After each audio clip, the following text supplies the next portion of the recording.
नमस्कार मित्रों, स्वागत है आपका मेरे YouTube channel novels in audio dot Gaurav में। मित्रों, आपके सामने प्रस्तुत है हिंदी के प्रख्यात उपन्यासकार आचार्य चतुरसेन शास्त्री जी का एक दिल को छू लेने वाला उपन्यास हृदय की प्यास। इससे पहले भी हम आपके सामने शास्त्री जी का एक उपन्यास हृदय की परख प्रस्तुत कर चुके हैं, जो आपने बहुत ही पसंद किया है। साथ ही मैं आपको बता दूं कि हमारे चैनल पर गुलशन नंदा, रानू, राजवंश आदि के उपन्यास प्रस्तुत किए जा चुके हैं, जो आपने बहुत ही पसंद किए हैं। इसके अलावा देवकीनंदन खत्री जी का चंद्रकांता, जिसको 11,000 से ज़्यादा व्यू मिल चुके हैं, व्योमकेश पक्षी की कहानियाँ आदि। तो मित्रों, प्रस्तुत है चतुरसेन शास्त्री जी का उपन्यास हृदय की प्यास का पहला भाग। ज्येष्ठ का महीना समाप्त होने को था। रात के 9 बज गए थे। सुगदा अपने घर की मोरी पर बैठी जल्दी जल्दी बर्तन मांज रही थी। उसकी चिर रोगड़ी सास का जी अच्छा नहीं था। वह बाहर आंगन में एक खाट पर माथा दबाए पड़ी थी। गर्मी बेहद थी। हवा बिल्कुल बंद थी। मोरी रसोई घर से लगी हुई थी। अभी चूल्हा अच्छी तरह से ठंडा नहीं हुआ था। उसकी धमस और अधजली लकड़ियों की चिरांत घर भर में भर रही थी। पर सुगदा को ऐसी दम घोंट हवा में घर का धंधा करने का नित्य का अभ्यास था। वह जल्दी जल्दी अपने बर्तन मांज रही थी। बर्तन तो मांज रही थी, पर उसका मन उचाट था। हवा के झोंके की तनिक भी खटका पाकर वह झट बर्तन छोड़ कान लगाकर आहट लेने लगती थी। उसे यह भय हो रहा था कि कहीं स्वामी अचानक आकर कुंडी ना खटखटाते रहें और मुझे बर्तनों की खड़खड़ाहट में खबर भी ना हो।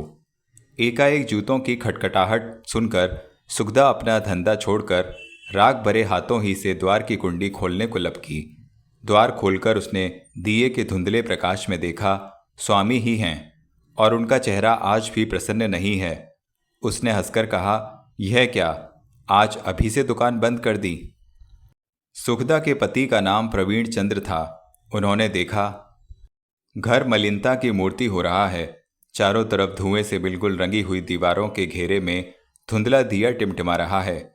घर में गर्मी और दुर्गंध भर रही है। अधमजे बर्तन और जूठन छितराई पड़ी है, और सामने वैसी ही मलिनता की मूर्ति उनकी स्त्री मैली धोती और राग भरे हाथों को लिए खड़ी है। घृणा से उनके ओठ सिकुड़ गए। उन्होंने मन में कहा, सुंदरी न थी साफ तो रहती। सुंदरता यदि ईश्वर की देन है तो सफाई तो अपने हाथ और परिश्रम से मिल सकती है। उन्होंने एक ठंडी सांस लेकर कहा, मेरी तबीयत सही नहीं है, जरा लेटूंगा। ऊपर बिस्तरा ठीक है ना? सुगदा की हंसी बरसाती धूप की तरह उड़ गई। उसने कुछ उदासी के स्वर में कहा, तो चलो सो रहो, बिस्तर ठीक किए देती हूँ। इतना कहकर बिना किसी उत्तर की प्रतीक्षा किए ही वह हाथ धोकर ऊपर चली गई। प्रवीण बाबू भी कपड़े खोलकर ऊपर आ गए। प्रवीण बाबू के शयनागार में वर्णन करने योग्य कुछ न था। खुली छत पर साधारण चारपाई पड़ी थी। उसी पर सुगदा ने दरी बिछा दी। प्रवीण बाबू हाथ पैर धोकर छत पर टहलने लगे। थोड़ी देर ठहरकर सुगदा ने पति के पास आकर और उनका हाथ पकड़कर नरमी से कहा, लेट रहो ना, हवा खराब चल रही है, तबीयत ज़्यादा खराब ना हो जाए।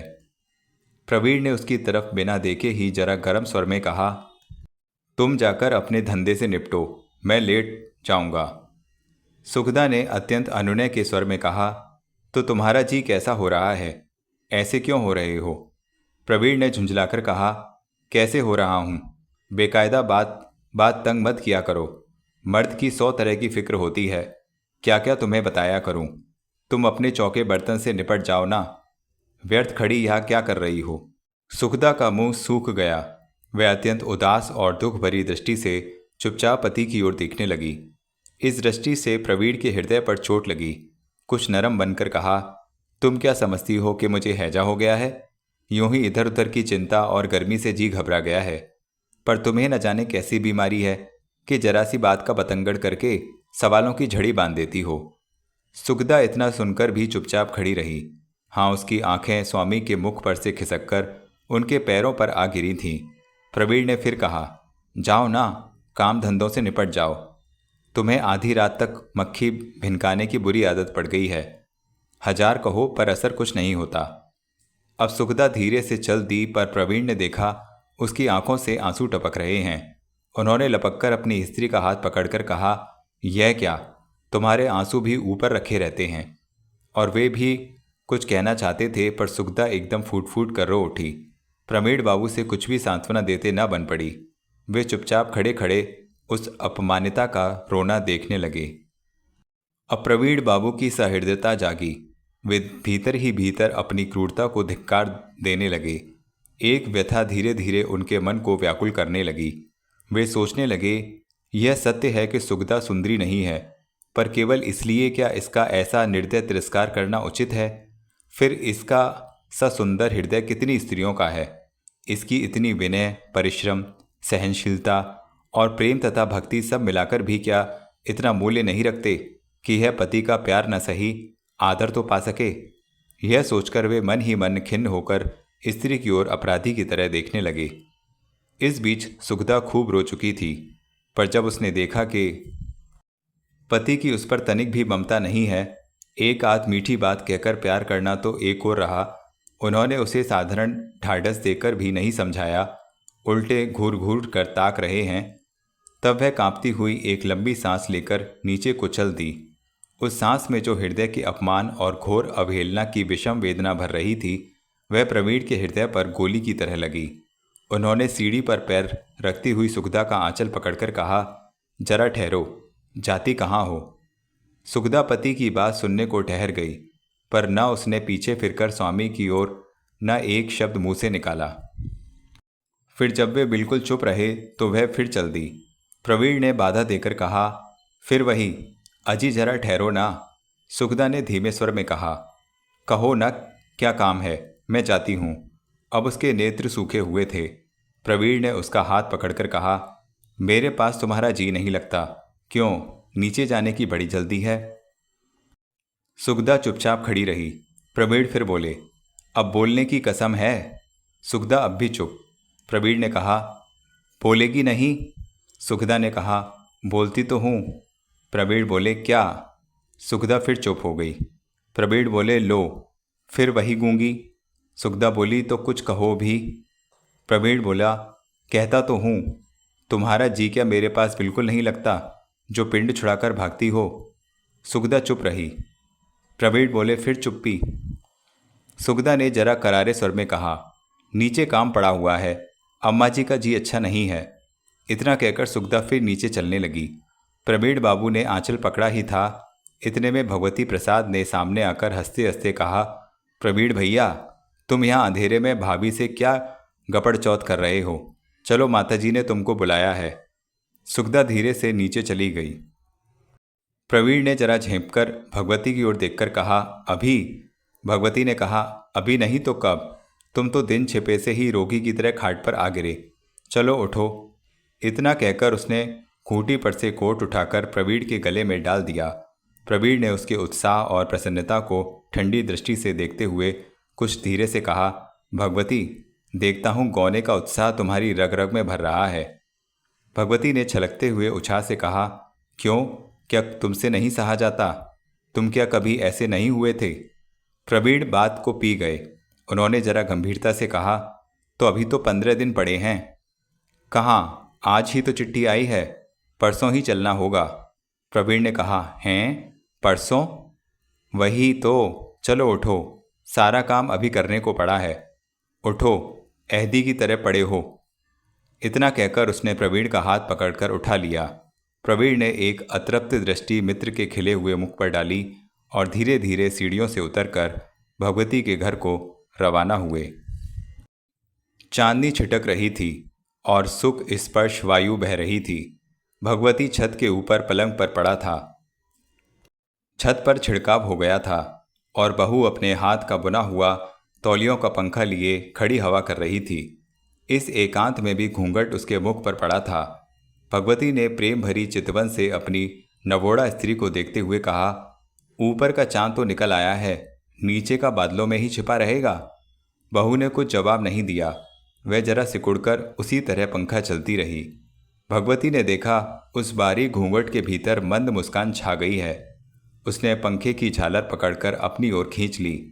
उसके साथ ही बहू के हाथ और उसका शरीर भी भगवती के ऊपर झुक गया। उसने पंखे की झालर छोड़कर एक हाथ से उसका हाथ पकड़ लिया और दूसरे से उसका घूंघट खोलने लगा। बहू ने लजाकर कहा, नहीं नहीं। इसके बाद वह बलपूर्वक छिटक कर अलग जा खड़ी हुई। भगवती इससे नाराज नहीं हुआ। उसने हंसते हंसते उठकर कहा, जाने दो, इतना बिगड़ती क्यों हो? मुझे तो इस गर्मी में तुम पर तरस आ गया। यह लो, और भी ओढ़ लो। इतना कहकर उसने दोहर उठाकर बहू पर डाल दी। नववधू कुछ उसके बोझ से, कुछ लाज से जरा नीचे झुक गई। फिर धीरे धीरे बोझ उतारकर बोली, तंग करोगे तो चली जाऊंगी। भगवती ने कुछ खिसके हुए घूंघट से देखा कि उसकी बाहों में बल है, ओठों में मुस्कुराहट और नेत्रों में लाज है। उसके चांद से मुंह को ताकते हुए कहा, कहाँ? नीचे। डर नहीं लगेगा? डर काहे का? यही अंधेरे उजाले का। अंधेरे उजले का क्या डर? और मुझे पंखा कौन करेगा? आप कर लेना। भगवती ने हंसकर कहा, अच्छी बात है, जाओ लाओ पंखा मुझे दो। इतना कहकर उसने स्त्री के हाथ से पंखा झटक कर ले लिया और दूसरी ओर मुंह फेर कर जल्दी जल्दी पंखा करने लगा। बहू क्षण भर चुपचाप खड़ी रही। फिर धीरे धीरे आगे बढ़कर उसने पंखा पकड़ लिया। भगवती ने मानो चौंक कर कहा, हैं, यह क्या, तुम यहीं हो? बहू ने जरा रिस के स्वर में कहा, चलो ऊधम रहने दो, पंखा मुझे दो। अब उसका आधा घूंघट खिसक चुका था, जान पहचान और बातचीत भी बढ़ गई थी। पर भगवती को इतने से संतोष न हुआ। उसने पंखे को जोर से पकड़कर कहा, दी हुई चीज को छीनती हो? बड़ी भली हो। स्त्री ने कुछ न कहकर पंखा छीनना शुरू कर दिया। भगवती ने हाथ दूर करके कहा, पंखा अब ना मिलेगा। बहू ने जरा पति के ऊपर झुककर और घुटनों का पलंग पर सहारा लेकर उचककर पंखा लेना चाहा। भगवती ने मतलब साध लिया। उसने इस अवसर पर उसकी कमर में हाथ डालकर उसे अपने अंकपाश में बांध कसकर छाती से लगा लिया। नवचंद्रमा का उदय हुआ, सुधा बरसने लगी। इस पृथ्वी पर जो सुख सबसे बढ़कर है, जिसके प्रलोभन से मनुष्य संसार का सभी झोंक सहकर जीवित रहता है, वही आस्वाद, वही रस भगवती को आज प्राप्त हुआ। उसने मुग्ध होकर अपनी अत्यंत प्यारी नई स्त्री का अत्यंत स्नेह, उछाह और आनंद से चुंबन किया। वही मानो उनकी संधि थी। उसके साथ ही सब झगड़े रफा हो गए थे।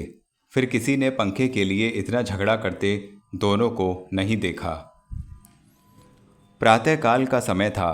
भीनी भीनी वायु बह रही थी। प्रवीण अत्यंत अस्थिरता से छत पर टहल रहे थे। टहलते हुए वे एक मुख का चिंतन कर रहे थे। उस चिंता के मारे उनका माथा सिकुड़ गया था। यह मुख उनके बाल सखा भगवती की नवोड़ा स्त्री का था। चिंतित विषय अतिशय कुत्सित और पापपूर्ण था। घृणा और आत्मग्लानि के मारे उनके ओंठ सिकुड़ रहे थे और उद्वेग के मारे गले की नसें फूल रही थीं। पर वे जितना ही इस विषय को भूलना चाहते थे, उतना ही वह और भी उन्हें स्मरण आता था। वे अपनी दुर्बलता पर झुंझला रहे थे, पर वह मुख उनकी आंखों में गड़ गया था। वे सोच रहे थे, अब से 3 वर्ष पहले ब्याह के समय जब मैंने उसे देखा था, तब में और अब में कितना अंतर हो गया है। तब वह अनखली कली के समान थी और अब पूर्ण विकसित पुष्प है। वह दुर्बल पीला मुख गदराकर भर गया है और रंग गहरा गया है। तब वे नेत्र स्थिर थे, कुछ देखने ना देखने का उन्हें ध्यान ना था, पर आज मानो संसार को एक साथ ही देख लेना चाहते हैं। 3 वर्ष पहले जो पीलापन था वह कुछ मैला था, अब वह निखरकर मोती के समान उज्ज्वल और आबदार हो गया है। वे सब ओर से ध्यान हटाकर ये सोचने लगे कि वह सारे संसार की लज्जा और संकोच को बटोरकर और उसका ढेर का ढेर अपने ऊपर उड़ेल कर अपने झलकते हुए यौवन को ढांकने का कितना साहसपूर्ण और व्यर्थ प्रयत्न कर रही थी। इतना सोचते सोचते वे विहल हो गए। उनकी आंखों में एक मद, एक उन्मत्तता छा गई। वे दोनों हाथों की मुट्ठी बांधे जल्दी जल्दी पैर पटककर छत पर टहलने लगे। धीरे धीरे उनके नेत्रों में भगवती की मूर्ति आ खड़ी हुई। वह सरल, विश्वासपूर्ण, स्वच्छ दृष्टि और प्रफुल्ल चेहरा आंखों में फिर गया। उन्होंने भयभीत होकर अपने चारों तरफ देखा। अनुताप की लहरें आने लगीं। वे अपने मनोविकार पर झुंझला कर ओट काट कर बोले, ऐसे सरल प्रेम का इस श्रद्धापूर्ण मातृभाव का कैसा अच्छा पुरस्कार दे रहा हूँ। किंतु उनके शरीर के असुरों ने दम न लेने दिया। धीरे धीरे उनकी प्रतिहिंसा की प्यास भड़की। वे सोचने लगे, मैं किसी व्यक्ति की वस्तु नहीं चाहता, मैं केवल ईश्वर के इस अन्याय और विषम वितरण पर विचार करता हूँ। भगवती क्या इस घर और इस वधू के योग्य है? जो मूर्ख सर्वदा मेरी बुद्धि की खुरचन से अपनी योग्यता सजाए हुए है, जिसका रूप भी उसकी बुद्धि के ही सदृश है, वह ऐसी गृहलक्ष्मी और घर का अधिष्ठाता बना, और मुझे यह दिया गया। जरा भगवती के बराबर उसकी स्त्री को खड़ा करके तो देखो। इस बात का ध्यान आते ही उसके तन बदन में आग जैसी लग गई। उन्होंने निश्चय किया, जिस प्रकार मेरी स्त्री मेरे लिए उपयुक्त नहीं, उसी प्रकार भगवती की स्त्री भी उसके लिए उपयुक्त नहीं। मेरी स्त्री जैसी भद्दी और मूर्खा है, भगवती भी वैसा ही है, और भगवती की स्त्री के अनुरूप वर तो रूप और गुण में मैं ही हूँ।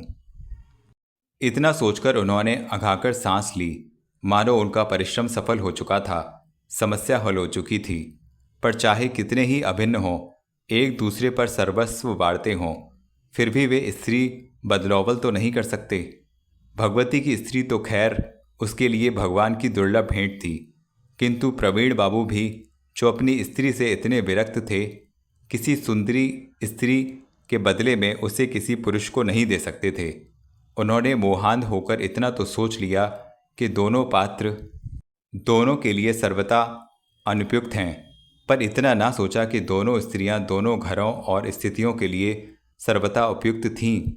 इतना सोच चुकने के बाद वे बिल्कुल एकाग्र होकर देर तक उसी मुख का चिंतन करने लगे, मानो अधिकार संपन्न होकर निसंकोच भाव से उस मुख के सौंदर्य का निरीक्षण करने लगे। चारों तरफ धूल फैल गई। एक बार शून्य दृष्टि से उन्होंने चारों तरफ देखा, फिर कुछ देर तक वे धरती की ओर ताकते रहे।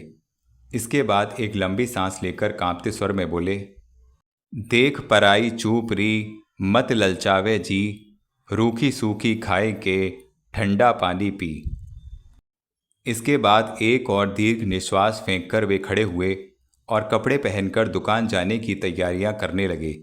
धीरे धीरे सुगदा एक हाथ में गिलास और एक हाथ में तश्तरी लेकर ऊपर आई। उसने चटाई का आसन खिसकाकर तश्तरी और गिलास वहां रखकर पति से धीमे स्वर में कहा, कुछ नाश्ता कर लो, गर्मी में प्यास लगेगी, रोटी तो देर से खाते हो। प्रवीण स्त्री को देखकर कुछ झेंप गए थे। उन्होंने उससे आंखें चुराते हुए कहा, इस समय मुझे तो कुछ भूख नहीं थी, पर सुगदा का अनुरोध करने की आवश्यकता न हुई। प्रवीण अपने मन की चंचलता छिपाने के लिए चुपचाप आसन पर जा बैठे। सुगदा ने कहा, आज पति कुछ प्रसन्न हैं। उसने डरते डरते प्रसन्नता प्रकट करते हुए कहा, दोपहर को जरा जल्दी आ जाया करो, गर्मी के दिन हैं, तनिक लेटने को समय मिल जाएगा। प्रवीण ने नीची दृष्टि किए खाते खाते धीमे स्वर में कहा, अच्छा। सुगदा ने देखा आज स्वामी संतुष्ट हैं। वह और पास खिसककर बड़े उत्साह से पंखा करने लगी। प्रवीण ने कहा, रहने भी दो, पंखे का क्या काम है, वैसे भी बहुतेरी हवा चल रही है। पति आज प्रसन्न ही नहीं, वे उसका मान भी कर रहे हैं। उसने कुछ पत्नीत्व का अधिकार दिखाते हुए नम्रतापूर्वक अनुनय से कहा, हम एक बात कहें, यदि तुम मानो तो। प्रवीण ने खाते खाते उपेक्षा के स्वर में कहा, क्या? पहले तुम यह कहो कि मानोगे भी। प्रवीण ने कुछ रूखे स्वर में कहा, आखिर मालूम तो हो बात क्या है। रुखाई को देखते ही सुगदा के उत्साह पर पानी पड़ गया। वह उदास होकर चुपचाप हो गई। प्रवीण ने खाकर कुल्ला करते करते स्त्री की वह उदासी देखी। उन्होंने कैसी गोली उसे मारी है, वे यह भी समझ गए। वे हाथ पोंछकर उसके पास जाकर बोले, कहो ना, क्या बात थी? सुगदा ने उदासी से कहा, जाने दो, कुछ नहीं। प्रवीण ने कुछ झुंझलाकर कहा, यही तो तुम्हारी बुरी आदत है, जो बात है कहो ना। सुगदा चुपचाप धरती को देखती रही। प्रवीण ने नरमी से कहा, मुझे दुकान को देर होती है, जो बात हो कहो, कुछ चाहिए क्या? नहीं तो? सुगदा चुप रही। प्रवीण ने कहा, तो जाऊं, नहीं बताती? सुगदा ने एक बार पति की ओर देखा और कहा, अच्छा बैठ जाओ तब कहूंगी। इस जिद पर प्रवीण के मन में फिर गर्मी आ गई, पर वे उसे पीकर आसन पर बैठ गए। सुगदा भी सामने बैठ गई। प्रवीण बोले, कहो। सुगदा ने धीरे से बगल से रघुवंश की पोथी निकालकर कहा, इस वक्त हमें थोड़ा थोड़ा पढ़ दिया करो। प्रवीण अचकचाकर स्त्री की ओर देखने लगे। यह तो बिल्कुल नया प्रस्ताव था। उन्होंने उसी अचरज के स्वर में कहा, आज ये एकाएक क्या ध्यान में आया? सुगदा ने नम्रता से कहा, नाराज ना हो, तुम देखते ही हो घर के धंधे से छुट्टी बिल्कुल नहीं मिलती। अम्मा की टहल करने वाला भी कोई नहीं है। धंधे से निपटते ही शरीर चूर चूर हो जाता है और थकावट आ जाती है। पर अब मैं थोड़ा थोड़ा पढ़ा करूँगी, तुम इस समय कुछ कुछ पढ़ा दिया करो। प्रवीण ने देखा सुगदा के बयान का अक्षर अक्षर सच्चा है। वे सहानुभूति की दृष्टि से उसकी ओर देखकर बोले, तो जाने दो, फिर पढ़ना, अब रहने दो। यह तो बड़ी भारी मगजमारी और फुर्सत का काम है। सुगदा ने आग्रह से कहा, नहीं, मैं पढ़ूंगी तो ज़रूर। प्रवीण दृष्टि गाड़ गाड़ कर सुगदा के मुख की ओर देखते रहे।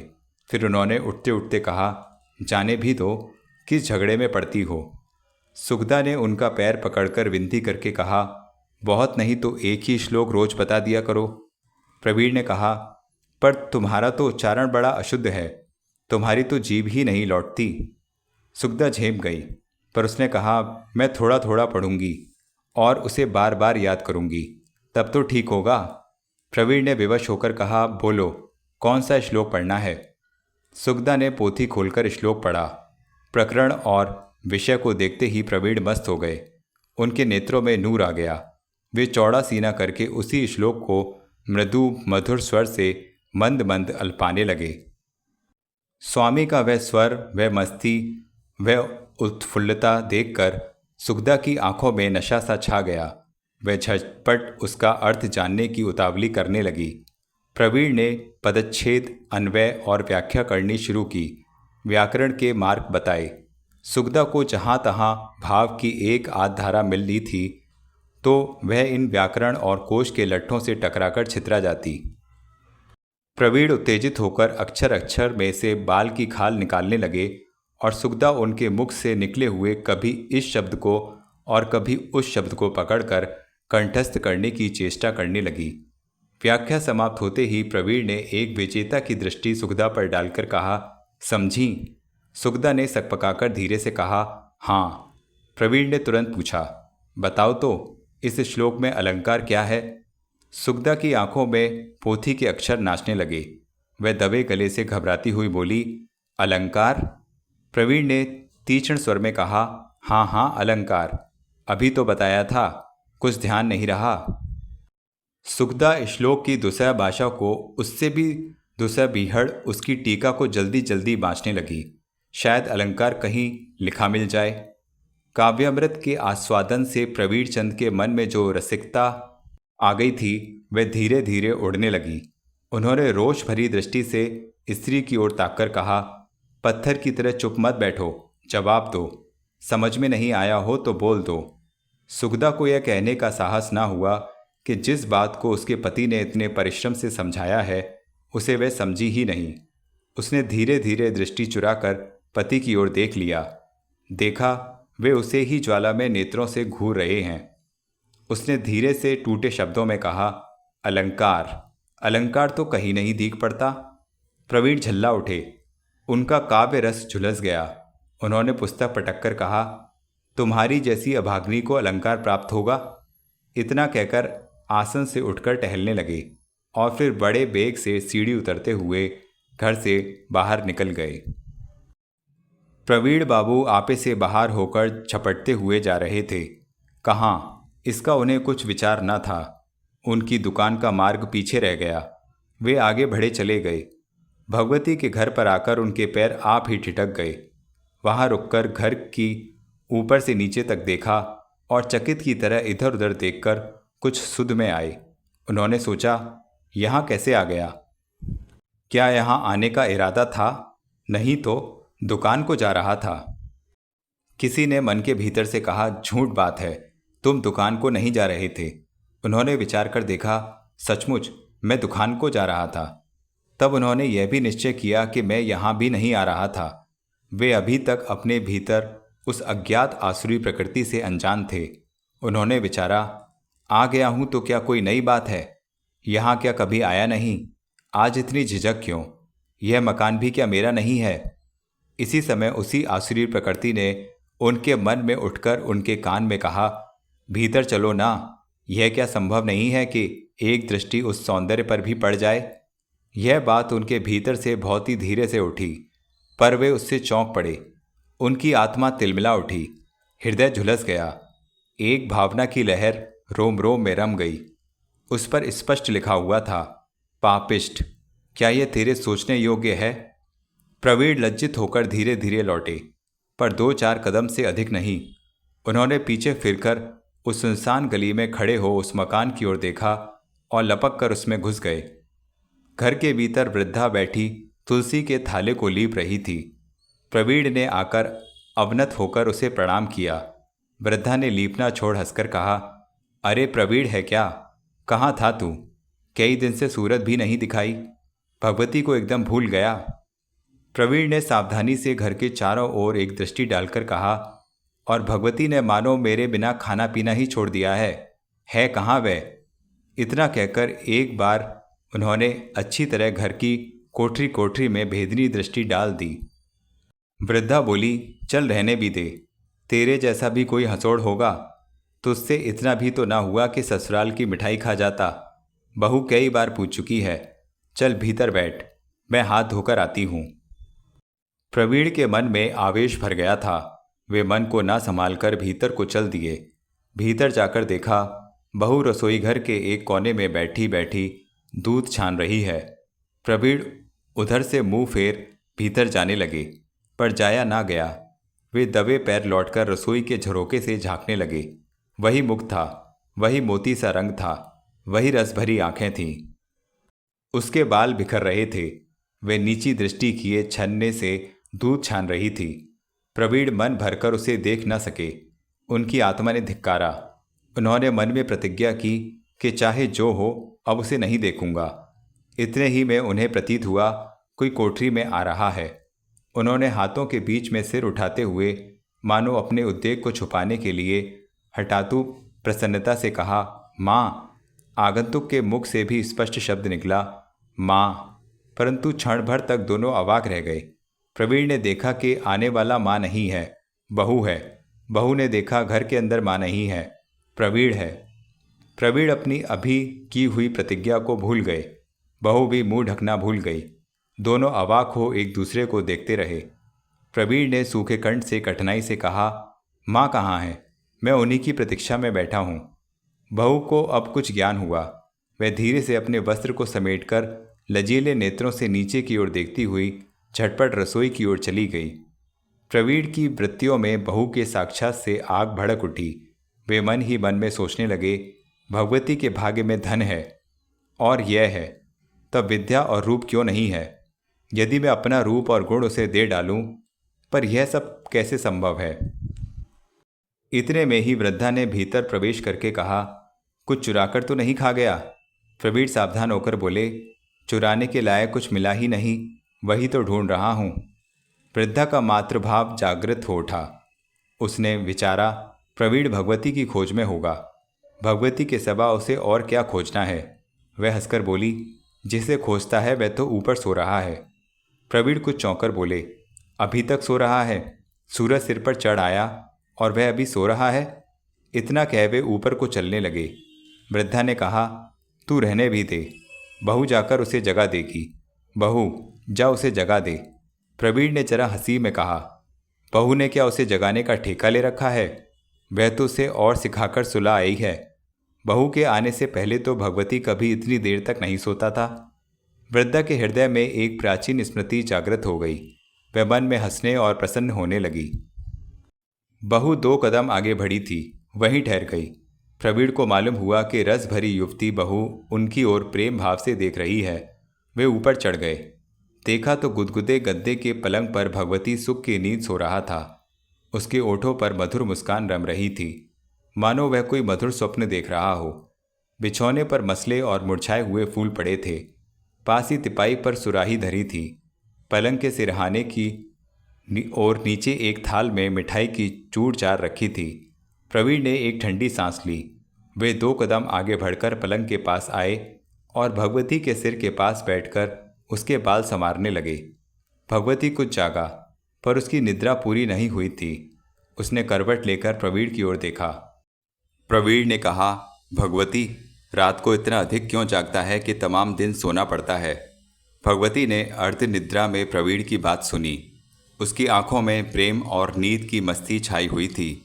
उसने करवट बदलकर प्रवीण की गोद में सिर रख दिया और फिर सो गया। प्रवीण ने उसके बालों पर हाथ फेरते हुए कहा, 4 दिन से तेरा मुंह नहीं देखा, अभी आया हूं तो नवाब बना सो रहा है। इस समय भगवती और अच्छी तरह उचककर प्रवीण की गोद में सो गया। इसके बाद उसने हाथ बढ़ाकर उसे भी गिराकर अपने पास ही सुला लिया। प्रवीण ने उससे कहा, अरे ओ कन्हैया, उठता है या चला जाऊं। भगवती इस बार जरा जागा, उठा और प्रवीण को बाहुपाश में लपेटकर फिर सो गया। इस प्रेम से प्रवीण का हृदय भर आया। उन्होंने कहा, अरे यह क्या करता है, जरा अच्छी तरह तो देख मैं कौन हूँ। भगवती ने उनके मुख के पास अपना मुंह लगाकर मस्ती से कहा, तुम प्रवीण भैया हो। प्रवीण ने उसे ढकेलते हुए कहा, छोड़ छोड़, ऐसा ही है तो मैं बहू को भेजता हूँ। भगवती ने मीठे स्वर में अधमुंदी आंखों से घूरकर कहा, तू क्या उससे कम सुंदर है। प्रवीण कुछ कहना चाहते थे, इतने ही में वृद्धा ने ऊपर आकर लड़कों के कौतुक को देख आश्चर्य से मुंह पर हाथ धरकर कहा, देखो देखो इनके लक्षण, यह इसे जगाने आया था। प्रवीण ने चौंककर कहा, मैं क्या करूं, इसने मुझे ही पकड़ लिया। भगवती ने कहा, माँ, इसी ने मुझसे कहा था कि जरा मुझे भी छिपा लेना, मुझे माँ मारेगी। वृद्धा हंसते हंसते लोटपोट हो गई। उसने नीचे देखते देखते कहा, ओ बहू, जरा इनके खेल तो देख, दोनों सो रहे हैं। बहू ने यह सुनकर क्या किया यह प्रवीण ना देख सके, तो भी उनके कानों में उसके अलंकारों की झंकार को सुना और समझ लिया। वृद्धा ने कहा, चलो मिठाई तो खा लो, लड़का बड़ा ही उद्यमी है। भगवती ने बच्चे की तरह माँ का पल्ला पकड़कर कहा, माँ, हम लोग बिना पिटे सीधे ना होंगे। बहू इस विनोद को नीचे खड़ी खड़ी सुन रही थी। प्रवीण को इस बात की बड़ी चिंता थी कि बहू पर इसका क्या असर होता है। भगवती उठा और प्रवीण को पकड़कर मिठाई खाने को जा बैठा। बहू ने सब अंगों को अच्छी तरह वस्त्र से ढककर धीरे से तश्तरियाँ ला दोनों के आगे रख दी। प्रवीण ने देखा कि चंपे की कलियाँ जैसी उंगलियों में तश्तरी जैसी शोभा देती है, वैसी भगवती के हाथों की ओर देखा और मिठाई खाने लगा। वृद्धा ने पूछा, मिठाई कैसी है। भगवती ने कहा, किसी काम की भी नहीं, कौड़ी कीमत भी नहीं। वृद्धा ने कहा, चल, तुझे ससुराल की एक भी चीज़ नहीं भाती। प्रवीण के मन में आया कहे कि क्या बहू भी पसंद नहीं आई, पर वे चुप्पी साध गए। उन्होंने कहा, माँ, इसका पेट तो भर गया है, ऐसी मिठाई तुम्हारे घर में तो पहले खाई नहीं, वह गूंजा बहुत अच्छा है। बहू ने वैसी चंपे की कली जैसी उंगलियों से उसी लजीली चाल से डरते डरते आगे आकर 2 गूंजे प्रवीण की तश्तरी में डाल दिए। इसके पीछे वह भगवती की तरफ झुकी। प्रवीण ने कहा, नहीं नहीं, उसे मत देना, उसे यह सब अच्छा नहीं लगता। बहू रुक गई और घूंघट में से भगवती की ओर देखने लगी। क्षणभर वह किंकर्तव्य विमूढ़ होकर खड़ी रही। पीछे वह सारी तश्तरी प्रवीण के ही आगे उलटकर जल्दी से भीतर चली गई। भगवती ने इस पक्षपात के अवसर को यूं ही न जाने दिया। वह हंसकर बोला, माँ, देखी प्रवीण भाई की करतूत, ये अपना भाग तो खाते ही हैं, साथ में मेरा भी हड़प कर गए। भगवती भोजन करके निश्चिंत बैठा सुपारी कतर रहा था। सामने एक पुस्तक पड़ी थी। उस पर नज़र पड़ते ही वह झुककर उसे उठाने लगा। इतने ही में पीछे से किसी की परछाई दिखाई दी। उसने फिरकर देखा, बहू आ रही है। भगवती मुग्ध हास्य से उसकी ओर देखने लगा। बहू के मुख पर घूंघट तो नहीं था, फिर भी आधा मुंह ढका हुआ था। वह धीरे धीरे स्वामी के पीछे आकर और कुर्सी पकड़कर खड़ी हो गई। भगवती को बात करने का कोई विषय ही नहीं सूझा। वह उसकी ओर देखकर मंद हास्य से हंसता रहा। बहू ने एक मधुर कटाक्ष पति पर डाला और कुछ रिसाते हुए कहा, भला मैं उनका क्या पक्षपात करती थी, तुमने गूंजा नहीं लिया और वे खा रहे थे, इसी से मैं उनकी थाली में डालकर चली गई। सबके लिए मैं कब तक वहाँ खड़ी रहती। भगवती ये सुनकर खूब हंसा। हंसते हंसते बोला, क्यों, खड़ी रहने में क्या कुछ हर्ज था। तुम लोग तो हंसी दिल लगी कर रहे थे। ससुराल में तो हंसी होती ही है, तुमने कुछ कसर छोड़ी थी क्या। बहू ने फिर एक कटाक्ष करके तिरछी निगाह से पति को देखते हुए कहा, कब? वाह, एकदम भूल गई। कचौरी में मिर्चें भर दी थी और रायते में शक्कर और पान में नमक। क्यों? बहू ने कौतुक से हंसकर कहा, वह तो सब कमला की कारस्तानी थी। भगवती ने जरा व्यंग से कहा, सब एक ही थैली के चट्टे बट्टे हैं, तुम्हारी सबकी मिली सांठ गांठ थी। बहू ने रिसाकर कहा, अच्छा ऐसा ही सही। बहू के हास्य की अपेक्षा इस रिस में भगवती को अधिक रस आया। उसने उसे चिढ़ाने के लिए, पक्षपात तो प्रत्यक्ष में था ही, 2 गूजे पहले दे दिए और पीछे भी तश्तरी में जो थे वे सब भी डाल दिए। भोली बहू बात का अर्थ न समझ सकी। वह कुछ क्रोध में आकर बोली, मैंने उनका पक्षपात किस लिए किया? भगवती ने आनंद में आकर अपनी स्वाभाविक मूढ़ बुद्धि के वश में कह डाला, प्रवीण भाई का सुंदर रूप देखकर तूने उसका पक्षपात किया होगा। वे सुंदर हैं और तू भी सुंदर है, मैं ही कुरूप हूँ। बहू लज्जा और संकोच से दब गई। उसने घबराकर कहा, जो मन में आता है वही बक देते हो, हटो मैं जाती हूँ। भगवती हंस पड़ा। उसने बहू का हाथ पकड़कर कहा, बस इतने में ही भाग चली? इतनी ही बहादुरी है? अभी और लड़ो, तुम्हारे साथ लड़ने में तो खूब मज़ा आता है। भगवती क्या कह रहा था उसे इसका कुछ विवेक नहीं था। वह मुग्ध था, भोला था, संसार के झगड़ों से बालक की तरह अनजान था। उसने अपनी निर्दोष स्त्री से फिर एक मूर्खतापूर्ण प्रश्न किया, तुम्हें सौगंध है, बताओ तो, प्रवीण सुंदर है या मैं? बहू लज्जा से एकदम अधीर हो गई। उसने जोश में भरकर कहा, तुम। मूर्ख पति ने अपनी सरला स्त्री के दोनों हाथ पकड़कर कहा, तुम झूठ बोलती हो। प्रवीण जरूर मुझसे अधिक सुंदर है, तुम भी सुंदर हो। तुम किसी सुंदर पुरुष के साथ सारस की जोड़ी के समान शोभा पाती। वह एकदम आवेश में कह गया, मनुष्य को ज्ञान का, विद्या का, सत्ता का, विवेक का आवेश आता है, उसी तरह मूर्खता का भी आता है। पत्नी के हृदय में वज्राघात हुआ। वह एकदम चली जाने को तैयार हो गई। भगवती अभी तक प्यासी दृष्टि से उसे देख रहा था। बहू ने रिसाकर कहा, तुम बहुत बुरे हो सचमुच। अब असल बात पर पहुंची। अच्छा, मैं तो खराब हूँ? अच्छा कौन है, साफ साफ कह दो। वह पराजित हो गई। वह अबला थी, बाला थी, यह प्रमाणित हो गया। वह पति की ओर देखने लगी। उसकी दृष्टि में निर्दोषता, भोलापन मात्र झलकता था। भगवती ने उसे भुजपाश में लपेटकर आलिंगन कर लिया और कहा, सच कहो, मैं कितना खराब हूँ? पराजिता मुग्धा निरुत्तर हो गई। वह बात काटकर बोली, पर तुमको यह सूझा क्या? क्या सूझा? कब? कल। कल? हाँ। क्यों? उनको साथ सुला लिया। ऐसे तो हम बहुत बार सोया करते हैं। तुमको शर्म ना लगी? अम्मा जी ने देख लिया। भगवती खिलखिलाकर हंस पड़ा। उसने मस्ती से स्त्री की ओर एकटक देखते देखते कहा, इसमें शर्म की क्या बात थी? सरला बहू फिर शर्मा गई। उसने अपने कोमल पैरों के नखों की ओर नजर करके कहा, चलो हटो, तुम्हें किसी बात की लाज नहीं आती। भगवती ने प्यार से स्त्री का हाथ पकड़कर कहा, तुम्हें खबर नहीं है कि प्रवीण भाई से मेरी बालपने से कैसी मित्रता है। हम जब छोटे से थे तभी से साथ साथ खाते, पीते और सोते रहे हैं। तुम आई हो तब से ही वे यहाँ कम आते हैं, नहीं तो वे तो बहुत करके रात दिन यहीं पड़े रहते थे। नवोड़ा के रसीले नेत्र चमक गए। लज्जा, संकोच क्षण भर को उड़ गया। प्रवीण पति के बाल सखा, सगे भाई हैं, ऐसी भावना उदय होने पर उसने कहा, जब जीजी पहले पहल आई थी तब भी वे इसी प्रकार तुम्हारे पास पड़े रहते थे? भगवती ने सहज स्वभाव से कह दिया, हाँ। हाँ कहते ही उसके मन में सहसा ये भाव उत्पन्न हुआ कि मैं तो जब से स्त्री आई है तब से घर से बाहर ही नहीं निकलता। वह व्याकुल सा अपनी स्त्री की तरफ देखता रहा। बहू ने लज्जायुक्त स्वर में कहा, तुम्हारी तरह सभी थोड़े ही घर घुसने हो जाते हैं। भगवती ने देखा कि स्त्री का कहना झूठ नहीं है।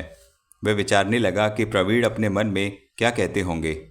बहू ने कहा, अच्छा जीजी कैसी हैं? भगवती ने कहा, क्यों, तुम्हें क्या भाभी के साथ मुलाकात करनी है? बहू ने कहा, जरूर, तुम उन्हें जरा बुला तो दो। भगवती ने कहा, माँ से कहो, वे खुद प्रवीण से कह देंगी। तुम ही क्यों ना कह दो।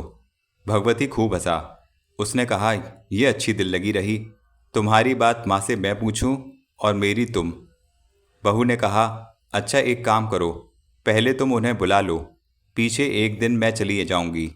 भगवती ने कहा, ठीक है। मैं आज शाम को कह आऊँगा। बहू को भय हुआ कि जो शाम को जाएंगे तो बिना आधी रात बीतने तक वापस न लौटेंगे। उसने कहा, शाम को तो तुमने यह पुस्तक सुनाने को कहा था। भगवती ने मधुर दृष्टि से बहू की ओर देखा, फिर जरा मुस्कुराकर कहा, तो मैं अभी जाता हूँ। बहू ने देखा अब तो बातचीत का कोई विषय ही नहीं रहा। वह किसी नए विषय का विचार करने लगी। एकाएक उसके मुख पर मीठी मुस्कान की छाया छा गई और उसके नेत्रों में मुग्धता के कौतुक का रंग चढ़ गया। भगवती ने उल्लास से पूछा, अब क्या गुल खिला? बहू ने कहा, कुछ नहीं। इतना कहकर वह एक निर्दोष बालक की तरह खिलखिलाकर हंस पड़ी। भगवती का कौतुक बढ़ा। उसके कमल से खिलते मुख पर नेत्रों को टिकाकर उसने कहा, कुछ बात तो ज़रूर है। बहू कुछ सकुचाकर चलने लगी। भगवती ने उसकी साड़ी का पल्ला पकड़कर कहा, वाह, चल कहाँ को दी? बात तो बतानी ही पड़ेगी। बहू ने नीची दृष्टि से हंसते हंसते कहा, मैं कह दूंगी। क्या? वही बात? वही बात? बहू फिर जरा हंसी और भगवती की तरफ एक मोहक दृष्टि डाली। भगवती ने मंद मुस्कान से कहा, क्या बात? तुम्हें नहीं बताऊंगी। इतना कह वह चंचलता से उठकर चल दी। उसके पैरों की झांझन झंझना उठी। हाथ के अलंकारों का कर्णप्रिय शब्द गूंज उठा। भगवती ने उठकर उसका कोमल हाथ पकड़कर उसके शरीर को खींचने की इच्छा प्रकट करते हुए कहा, बोलो, अब कहोगी या नहीं? बहू ने घबराकर कहा, छोड़ो, कहती हूँ। भगवती ने उसका हाथ छोड़कर कहा, कहो। प्रफुल्लित होकर हंसते हंसते बहू ने कहा, मैं कल सवेरे की बात कह दूंगी। भगवती समझ गया, पर मूर्खता से मानो कुछ समझा ही नहीं। उसने कहा, मुझे तो कुछ याद नहीं है। बहू ने कहा, ऐसे भोले मत बन गए हो जब अम्मा जी देख गई थीं। भगवती ने फिर बोला, क्या देख गई थीं? बहू ने कहा, वाह, इनकी स्मरण शक्ति इतनी खराब है। इतना सोच वह चपलता से चली गई। भगवती उसका हाथ पकड़ने को उठा, पर वह भाग गई। उसने प्यासी दृष्टि से एक बार नीचे को देखा। बहू माताजी के पास जाकर गेहूं बीनने बैठ गई। माँ ने हंसकर कहा, बेटी, रहने दे, रहने दे, मैं बीने लेती हूँ। यह कहकर माँ उसे आग्रह से हटाने लगी। उछलते हृदय से भगवती ने यह दृश्य देखा। वह मस्त हो गया और पलंग पर बैठकर उसकी मस्ती में झूमने लगा। प्रवीण भोजन कर रहे थे। वही मैला घर और वही गर्म चौका था। चूल्हे के सामने थोड़ी दूर पर कुशाक का आसन पड़ा हुआ था। उसी पर बैठे नीचे दृष्टि किए वे भोजन कर रहे थे। उनका मन कहीं दूसरी जगह था। सुगदा जल्दी से गरम गरम रोटियां बना रही थी। धीरे धीरे फुलके गेंद की तरह फूल रहे थे और उन पर घी चुपड़कर वह पति को परोस रही थी। सुगदा ने हाथ में एक गरम रोटी लेकर थाली में परसने के विचार से स्वामी की ओर देखा। प्रवीण ने संकेत द्वारा परसने को मना कर दिया। सुगदा आग्रह से परसने का साहस कर नहीं सकती थी, पर आज उसने कहा, बहुत हल्का फुल्का है, एक तो लो। प्रवीण जिस विषय को विचार कर रहे थे वह बड़ा मधुर था। उन्होंने प्रसन्नता से कहा, अच्छा, डाल दो। सुगदा का मुख प्रफुल्लित हो उठा। उसने एक मधुर दृष्टि पति की ओर डाली। उसे मालूम हुआ कि पति आज प्रसन्न हैं। उसने एक दबे सुर में कहा, क्या कुछ खा लिया था? प्रवीण ने जरा हंसकर कहा, भगवती के घर गया था, उसने मिठाई खिला दी थी। पति को हंसता देख सुगदा का उत्साह बढ़ गया। उसने प्रफुल्लित हृदय से कहा, मिठाई तो यहाँ भी आ गई है, सवेरे ही उनकी मेहरी दे गई थी। प्रवीण ने कहा, ठीक है, तुम भी कुछ भिजवा देना। सुगदा ने स्त्री स्वभाव से कहा, बहू देखी? प्रवीण को आघात हुआ, पर उन्होंने सावधान होकर कहा, हाँ देखी। सुगदा चुप रही। प्रवीण ने कहा, तुम्हें भी देखनी है क्या? सुगदा ने संकोच से कहा, भेज दोगे तो देख आऊंगी। अब प्रवीण सोचने लगे कि सुगदा उसके सामने कैसे लगेगी। वह बड़े घर की लड़की है, खूबसूरत और मनोहर है, और सुगदा हरी हरी। इन विचारों से प्रवीण का सिर चकराने लगा। उन्होंने अपने मन में ईश्वर पर कोप करके कहा, यह मेरा अपमान नहीं तो और क्या है? सुगदा का ध्यान इस ओर नहीं था। उसने प्रसन्नता के स्वर में कहा, जाऊंगी तो मुंह दिखाई के लिए कुछ तो ले जाना होगा। प्रवीण ने फिर एक बार अपनी स्त्री की ओर देख लिया। वे यह विचार कर रहे थे कि भगवती की नव परिणीता वधू कदाचित इस क्रूपा और मूर्ख स्त्री का अपमान न कर दे और मैं भी उसकी दृष्टि में उतर जाऊं। एकाएक एक आसुरी भाव उनके मन में उदय हुआ। वे बोले, उसे निमंत्रण देकर एक बार अपने घर भी तो बुलाना चाहिए। सुगदा ने सरलता से कहा, जाऊंगी तो निमंत्रण भी देती आऊंगी। प्रवीण कुछ विचार कर बोले, मुंह दिखाई में क्या ले जाओगी? सुगदा ने संकोच से कहा, 2 रुपए दे देना और कुछ फल मिठाई ला देना, बस इतने से काम चल जाएगा। प्रवीण विचारने लगे, उस रूप को देखने के लिए सिर्फ 2 रुपए? छी, यह तो बड़ी वाहियात बात है। वे अपने मन को ना रोक सके। रसिकता जागृत हो उठी। उनके मुंह से निकल पड़ा, उस मुख का मूल्य क्या सिर्फ 2 रुपए? सुगदा तत्व को ना समझ सकी। उसने सीधे स्वभाव कहा, मूल्य की इसमें क्या बात है, यह तो रीति रिवाज है। फिर उसने स्वाभाविक रसिकता से कहा, हमें क्या मुंह मोल लेना है, देखने को 2 रुपए बहुत हैं। सुगदा प्रवीण की स्त्री थी, उनकी विवाहिता स्त्री थी, तो भी उसके इस सुंदर उपहास में प्रवीण योग न दे सके। वे जरा गंभीर बनकर बोले, एक आध जेवर दे देना, घर में तो ऐसे हैं वैसे हैं, पर बाहर का व्यवहार तो ठीक ठाक होना चाहिए। सुगदा भी गंभीर बन गई। उसने कहा, ठीक है। प्रवीण ने कहा, अपनी ईयरिंग की जोड़ी दे देना, तुम्हारे लिए फिर सुबीते से भारी बनवा दूंगा। सुगदा ने कहा, मैं तो पहनती भी कहाँ हूँ, जब पहनूंगी तब देखा जाएगा। परसों के लिए निमंत्रण दे आना। इतना कहते कहते उन्होंने देखा भगवती आ रहा है। वे बोले, यह लो, भगवती ही हाजिर है। भगवती ने भीतर आकर सुगदा को प्रणाम करके कहा, भाभी, तुम्हें वह बुलाती है, कहो कब चलोगी? प्रवीण ने हंसते हंसते कहा, लो, यह आया बहू का ताबेदार, बहू का संदेशा लेकर। भगवती ने देखा, बड़ा बुरा हुआ, भाभी क्या समझेगी? नौकर के करने का काम मैंने कर लिया। उसने बात फेरने के लिए कुछ हंसकर कहा, बात ऐसी हुई कि नौकरानी काम में लग रही थी और मैं इधर आ रहा था, यह संदेशा भी लेता आया हूँ। प्रवीण जोर से हंस पड़े और बोले, ठीक किया, इस बहाने से घर से बाहर तो निकले। भगवती ने कहा, अब तुम गड़बड़ी मत करो, बोलो, कहीं बाहर घूमने चलते हो या लौटकर घर चला जाऊं? प्रवीण ने कहा, भगवती, सीधे घर जाओ, नहीं तो खैर नहीं है। भगवती चुप हुआ। प्रवीण के सामने वह सदा ही मूर्ख बनता आया है। उसकी बुद्धि ही प्रवीण के सामने डामाडोल हो जाती है। वह जितनी ही रसिकता प्रकट करता, उतना ही बेवकूफ़ बनता था। उसने मुस्कुराकर कहा, भाभी, भाई के कपड़े तो ला दो, जरा बाहर घूम आए, वे घर में पड़े पड़े मिट्टी हो जाते हैं। प्रवीण ने कहा, भले ही मैं मिट्टी हो जाऊं, पर तुम खरे कुंदन ही बन जाना।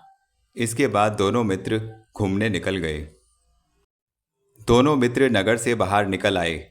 भगवती कुछ कहना चाहता था और प्रवीण कुछ पूछने की इच्छा रखते थे, पर ना तो वह कुछ कह सकता था और ना ही वही कुछ पूछ सकते थे। भगवती का मानो पेट फूल रहा था, पर बात मुंह से निकलती न थी। वह बड़े धैर्य से अपने उद्वेग को रोक रहा था, वैसे ही धैर्य से प्रवीण अपनी उत्कंठा को छुपा रहे थे। भगवती बार बार मतलब भरी निगाह से प्रवीण की तरफ ताकता था। उस ताकने का मतलब यह था कि खूब आनंद की बातें उसके मन में हिलोरे ले रही हैं, और वैसी ही दृष्टि से प्रवीण उसकी ओर देखकर मुस्कुराते जाते थे। उस मुस्कुराने का मतलब यह था कि विलंब करने की क्या ज़रूरत है, जो कहना हो कह डालो। पर पहले कौन? भगवती ने देखा, यह तो बिल्कुल प्रथम प्रवेश के समान है। प्रवीण भी समझ गए कि भोदू भगवती बहू से अधिक लचीला है। प्रवीण ने ही शांति भंग की। वे बोले, भगवती, तुम तो गूंगे हो गए मालूम होते हो। बहू ने क्या बात करने को भी मनाही कर दी है? जीभ भी काटकर क्या उसके आंचल में बांध आए हो? भगवती मुस्कुराया, फिर जरा गंभीरता से भेद भरी दृष्टि से प्रवीण को घूरते घूरते कहा, कुछ पूछो तो कहूँ या यूं ही फिजूल सिर खपाऊं? प्रवीण खिलखिलाकर हंस पड़े। इस हास्य से भगवती झेप गया। उसने देखा कि उत्तर वास्तव में ठीक नहीं बना। वह हंसता हंसता बोला, इतना क्यों हंसते हो? तुम भी तो गूंगे बने बैठे हो। क्या तुम्हें भी भाभी ने बोलने की मनाही कर दी है? मेरे घर में क्या प्रथम वधू प्रवेश हुआ है? प्रथम वधू प्रवेश से क्या होता है? स्त्री का गुलाम बनना पड़ता है, घर में घुसकर बैठना पड़ता है, और आवश्यकता पड़ने पर उसका संदेशा भी। भगवती ने बीच में बात काटकर कहा, तब तुम भी तो यह सब कर चुके होगे। यह बात प्रवीण ने हंसकर उड़ा दी। वे बोले, खैर, यह तो बताओ, बहू पसंद तो है? भगवती की आंखों में चमक आ गई। उसने उत्साह से कहा, पसंद क्यों ना होती? प्रवीण ने कहा, कैसी है? भगवती घबरा गया। उसकी समझ में कुछ भी न आया कि क्या जवाब दे। अंत में वह बोला, मुझे जैसी चाहिए थी वैसी ही है। कौन जाने किस लिए प्रवीण इस उत्तर को सह ना सके, पर वे मन की बात छिपाकर बोले, तुम्हें कैसी चाहिए थी? भगवती ने ज़्यादा गड़बड़ ना कर सका। बस ऐसी ही। क्षण भर के लिए विवाद के बादलों ने प्रवीण को घेर लिया। उन्होंने गंभीरतापूर्वक कहा, तब क्या तुम पहले ही से एक तस्वीर बना चुके थे?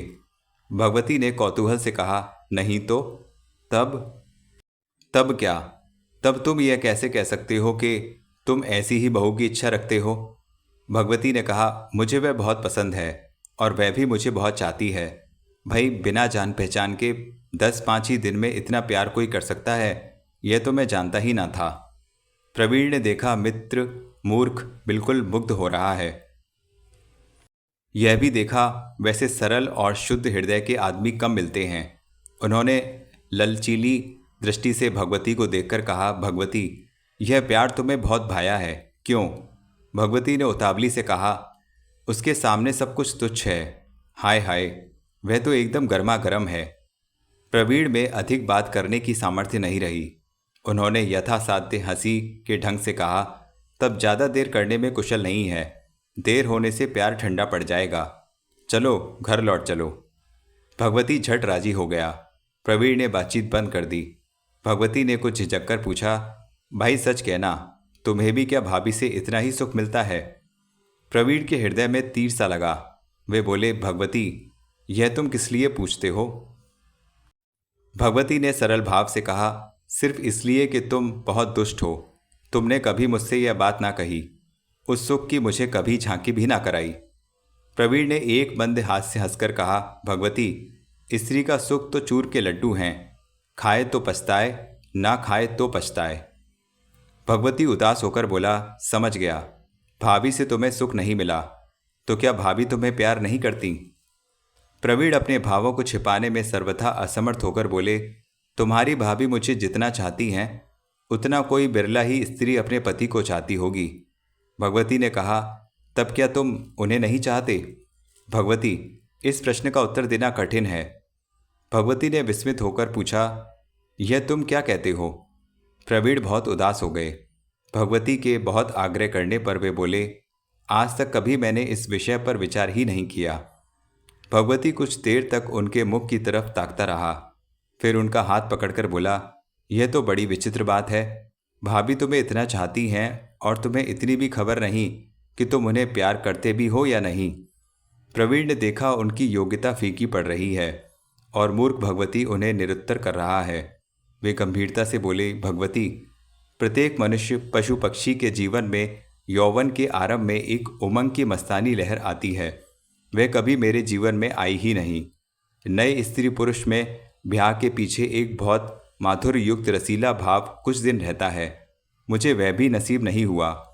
प्रेम और रस, ये दोनों फल मैंने कभी चखे ही नहीं हैं। इनका स्वाद अब इस जन्म में कभी मिलेगा, इसकी आशा भी नहीं है। इतना कहकर वे चुप हो गए। भगवती चुपचाप सुनता जा रहा था। प्रवीण एकाएक बोले, बात यह है, केवल प्यार से ही प्यार नहीं मिलता, उसके लिए कुछ और भी चाहिए। भगवती ने झटपट पूछा, वह क्या? प्रवीण के मुख से झट निकल गया, रूप। परंतु यह 2 अक्षरों का छोटा सा शब्द निकलने से पहले ही उनके हृदय से निश्वास भी निकल गया। भगवती ने तीव्रता से प्रश्न किया, रूप? क्या रूप? प्रवीण दृढ़तापूर्वक ना कह सके कि हाँ, रूप। उनके मन में विश्वास हो गया कि यह सिद्धांत तो सर्वथा गलत है। वे एक व्याकुल मनुष्य की तरह भगवती की ओर देखने लगे। भगवती ने कहा, तब तो मेरी स्त्री को मुझे प्यार नहीं करना चाहिए, क्योंकि रूप की तो मुझ में भारी कमी है। प्रवीण क्षण भर चुप रहे, फिर बोले, भगवती, हम लोग एक दूसरे के सुख में शामिल रहे हैं। तुम बड़े सीधे और सज्जन मित्र हो। तुम्हें मैंने कभी दुख में शामिल करने की इच्छा नहीं की। बचपन की दोस्ती होती भी कुछ ऐसी ही है। हम लोग परस्पर एक दूसरे से दुख कर कहने के अभ्यासी नहीं हैं। हम लोग एक दूसरे को प्यार करने में सदा सुखी रहे हैं। अब तुम्हें नया सुख भी भरपूर मिल गया है, यह अति आनंद की बात है। इतना कहकर उन्होंने मुस्कुराकर भगवती का कंधा पकड़ लिया। भगवती ने बहुत ही दुखी होकर प्रवीण के गले में हाथ डालकर कहा, भाई, तुम मुझसे मन में इतना भेदभाव रखते हो, ऐसी तो आशा न थी। अब तुम्हें मन की बात कहनी पड़ेगी ज़रूर। प्रवीण अंत में रो पड़े। उन्होंने आंसू पोंछकर कहा, भगवती, उस बात को पूछने का तू अधिकारी है। ईश्वर तुझे प्रसन्न रखे। शीघ्र ही मैं तुझे अपने मन की धधकती ज्वाला दिखाऊंगा। इसके बाद दोनों बंधु बहुत ही खिन्न मन से अलग होकर अपने अपने घर की ओर चले गए। दोपहर पीछे सोकर उठने पर भगवती ने नीचे आंगन में आकर देखा, सुखदा और बहू घुल घुल कर बातें कर रही हैं। उनके हंसते हंसते कहा, भाभी नमस्ते। सुखदा ने सिर का वस्त्र संभालते हुए कुछ हंसकर कहा, तुम तो बहू को एक दिन के लिए भी बाहर नहीं भेजते हो, क्या वह तुम्हारी ही चीज़ है? भगवती ने वैसे ही हंसी हंसकर कहा, कैसे भेजूं? यह रास्ता भूल जाती है। रास्ते से कोई पकड़ न ले जाए, इसी से डरता हूँ। और उसका यह साथी की सूंड जैसा लंबा घूंघट तो रात दिन लटका ही रहता है। बहू ने लाज भरी हंसी हंसकर तिरछी दृष्टि से पति को घूरते हुए कहा, चलो हटो यहाँ से, क्यों आए हो? अपना काम देखो। भगवती ने सुखदा से फरियाद के ढंग से कहा, देखो भाभी, तुम्हारी बहू को मैं जरा भी नहीं भाता। सुखदा हंसकर बहू की तरफ देखने लगी। बहू ने प्याज कोप से कहा, तुम्हारी जोड़ी आज कहाँ है? भगवती हंसते हंसते धीरे धीरे बाहर चला गया। बहू ने सुखदा से कहा, घर में सोने और खाने के सिवा ये कुछ सीखे ही नहीं है, जब देखो जोड़ी फिरा करती है। सुखदा बोली, यही दशा उनकी है। पर जिस बात को कहते कहते बहू उल्लास में आ गई थी, वही बात कहते कहते सुखदा दुख में डूब गई। बहू ने यह देखा पर कुछ समझ ना सकी।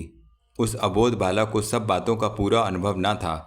वह सुखदा की उदासी का दूसरा ही अर्थ समझकर बोली, जीजी, मर्दों का तो यह स्वभाव ही है, स्त्रियों के पास उनका जी लगता ही नहीं है। इतने ही में प्रवीण के साथ भगवती फिर आधमका। उसने वैसी ही हंसी हंसकर कहा, लो भाभी, यह हमारी भी जोड़ी हाजिर है। बहू ने झटपट घूंघट खींच लिया। सुखदा ने संतोष की दृष्टि से पति का प्रफुल्ल चेहरा देखा।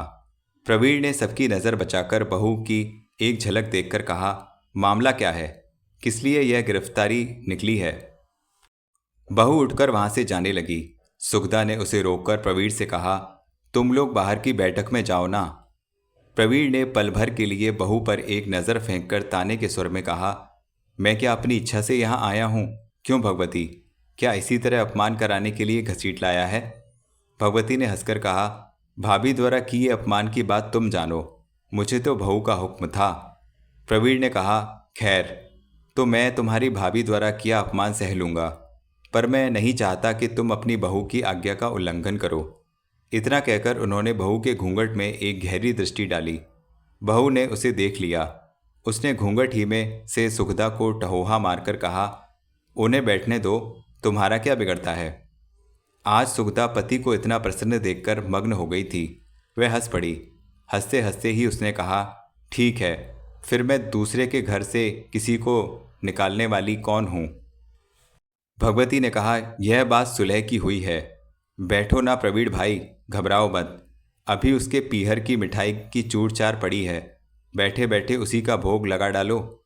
इसके बाद उसने बहू को मिठाई का चूर चार लाने का आदेश भी कर दिया। प्रवीण ने कहा, लो, यह नई आफत आई।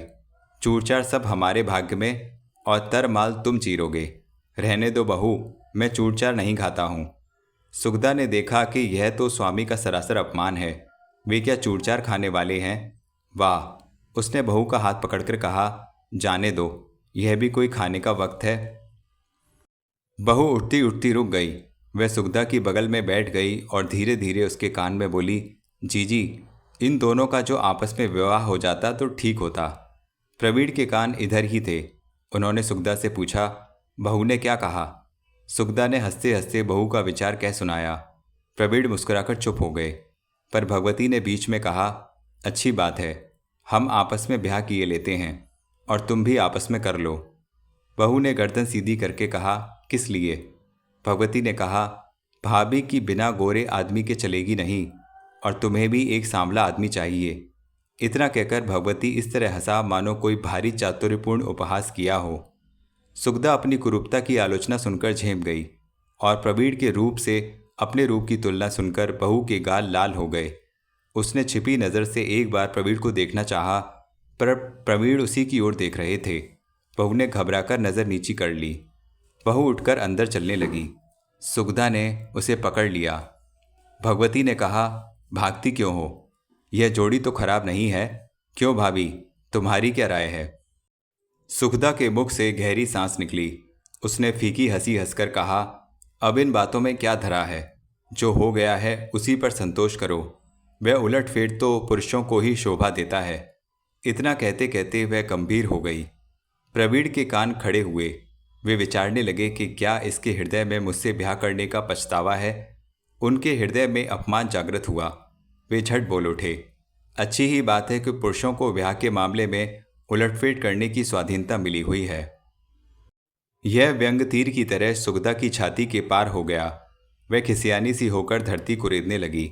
हंसी उड़ गई। भगवती को एकाएक कल रात की बातचीत याद आ गई। उसने क्षण भर सुगधा और प्रवीण की ओर देखा और कुछ कहना चाहा, पर प्रवीण ने उसका हाथ पकड़ लिया और वे कमरे से बाहर निकल गए। बहू ने पूछा, जीजी सच कहना, वे तुम्हें कितना चाहते हैं? सुगधा बात को उड़ाने लगी। बहू ने जिद करके कहा, जीजी बता दो ना, मैं क्या हिस्सा मांगती हूँ? सुगधा ने एक कठोर दृष्टि से बहू की ओर देखा, फिर पूछा, जब हिस्सा बटाना ही नहीं है तब पूछती ही किस लिए हो? दूसरे के हिसाब किताब से तुम्हें क्या मतलब है? बहू ने खिसियानी सी होकर कहा, अच्छी बात है, मत बताओ। सुगधा का स्त्री हृदय न रुका। जिस प्रश्न को अनुचित समझकर वह इतनी नाराज हो गई थी, वही प्रश्न अब उसने स्वयं बहू से पूछा। वह बोली, अच्छा तुम ही कहो कि वे तुम्हें कितना प्यार करते हैं। बहू कुछ बोल तो न सकी, पर सुगधा ने उसे देख लिया। प्रश्न के साथ ही उसकी हृदयतंत्री के सारे तार झंझना उठे और उस प्रश्न के उत्तर का कोई और छोर नहीं दिखा। वह जरा लाज छोड़ सके तो उस प्रश्न के उत्तर में वह नाच उठे। पर सुगधा ने फिर वही प्रश्न किया।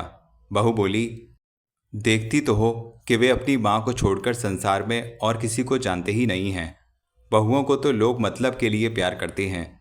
मतलब निकला कि बस। इतना कहकर बहू एक भेद भरी नज़र से सुगधा को देखकर हंसने लगी। उसे हंसती देख सुगधा भी हंसी, पर उसके मन में किसी रस का उदय नहीं हुआ। उसने इस बात को उड़ा देने के लिए प्रश्न किया, अच्छा जो कदाचित तुम्हारा उनके साथ ब्याह होता? बहू ने विषय के औचित्य पर कुछ भी ध्यान न दिया। वह अंधाधुंध बोल उठी, तब तो तुम मुझ पर खूब डांट करती, पर ऐसा होता ही क्यों? सुगधा बोली, यह चांद का टुकड़ा, यह खुश मिजाज तबीयत और कुंदन सा शरीर, यही तो उन्हें पसंद है। मैं कुरूपा गंवारी कहाँ से उनके मार्ग में आग पड़ी? बहू गंभीरता से बोली, सो कैसे? क्या रूप से ही प्यार हो सकता है? इतना कहते कहते उसकी मदगर्वित आंखें चमकने लगीं। सुगधा मतलब समझकर भी भोली बन गई। उसने कहा, मैं तो ऐसा ही समझती हूँ। इस समय बहू ने बात फेरकर बुद्धिमत्ता से उत्तर दिया, भला जो तुम उनकी तरह सुंदर होती और वे काले कलूटे होते तो क्या तुम उन्हें प्यार ना करती? सुगधा ने चौंककर कहा, स्त्रियों की बात दूसरी है। बहू की कली कली खिल गई। उसने विजयी वीर की तरह सुगधा को प्रफुल्ल नेत्रों से देखा। सुगधा ने अपनी लज्जा उतारने के लिए कहा, पर इतने झगड़े की ज़रूरत ही क्या है? क्या सुंदर जोड़े नहीं मिलते? बेमेल की जोड़ी किस काम की? बहू बोली, अच्छा अब तुम दूसरे रास्ते चली। सुगधा हंस पड़ी। उसने कहा, तर्क की बात और व्यवहार की बात अलग होती है। तो मित्रों, इस प्रकार हृदय की प्यास उपन्यास का पहला भाग समाप्त हुआ। आशा करता हूँ आपको ये कहानी अवश्य पसंद आ रही है। तो कमेंट में हमें बता दीजिए और वीडियो को लाइक कीजिए, शेयर कीजिए। चैनल सब्सक्राइब नहीं किया है तो चैनल सब्सक्राइब अवश्य कर लीजिए। धन्यवाद।